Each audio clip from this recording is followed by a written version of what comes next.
What's up, friends? Jacob here, and today we are looking at Clair Obscur Expedition 33. My impression, what you should expect if you're thinking about getting this game, and is it actually living up to the hype that everyone's talking about, or are there some flaws? So let's talk about the good, the bad, and what you should know before you decide if this is right for you. First things first, let's talk about combat. As you can see right here, I'm performing a dodge or parry based off of the enemy's actions. So yes, it is turn-based. Yes, it does offer strategy that a lot of people are actually going to really enjoy, but it does have active elements that if you do not want to engage with the combat, you're basically going to fail. You're not going to do as much damage, and you're also going to not be able to dodge attacks, combat, and everything inside of the game.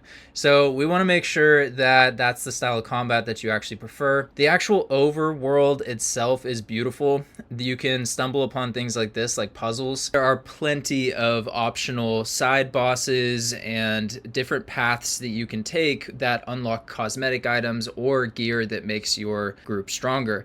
So the main driving force in this game is the story and the music. The story itself is truly well written. I am very impressed with the writing. It almost feels like you're watching a movie or reading a really good book. And the voice acting team, absolutely amazing. The levels are very beautiful, but they are fairly linear. It's not open world.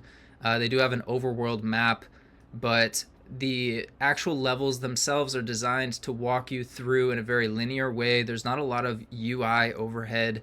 And then once we actually get into combat, that's whenever a lot of the UI comes in. And it actually becomes a little bit cluttered, where there's actually quite a bit happening on the screen at first. It takes a few hours of gameplay to understand things like counters, countering enemy attacks, and really getting the hang of all of the different gameplay mechanics. Each character also has its own set of skills that are completely different from each other. So you're not going to be playing, for example, this one's more of a mage. It has different ice abilities, earth abilities, fire abilities, and that's one character on the team.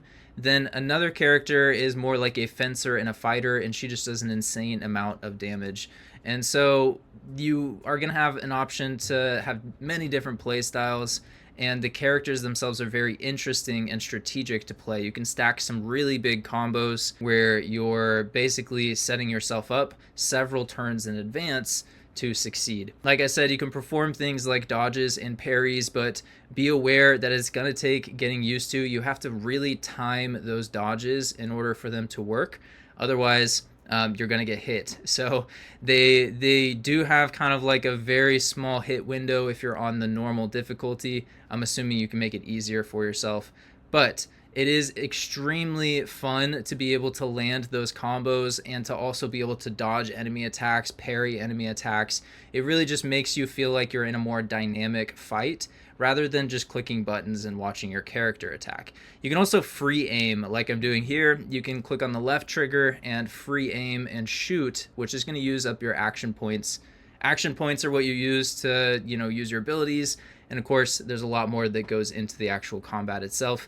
I find it to be a rather challenging game, and yet at the same time, it's one where after you play the same enemies a few times, you start to learn and adapt to their actual attacks. So eventually, you're going to get better and better at performing those parries, those dodges, and you're just going to get better and better. So overall, this game does definitely get you hooked. You're not going to want to step away from it. The storyline is very moving, very emotional, and it's French inspired. So, I think the team itself is actually French, but whatever they did, I want them to keep making more games in the Clair Obscur series because it's magic. Like, honestly, I would play any sequels or prequels to this game, and I can't wait to actually finish Clair Obscur Expedition 33. So I don't want to spoil anything from the actual storyline. If you are considering grabbing this and you are someone that likes tactical gameplay, but you also want that, deep, rich storyline and a really good RPG that just has something special behind it, then I really think this is going to be a good one for you to consider.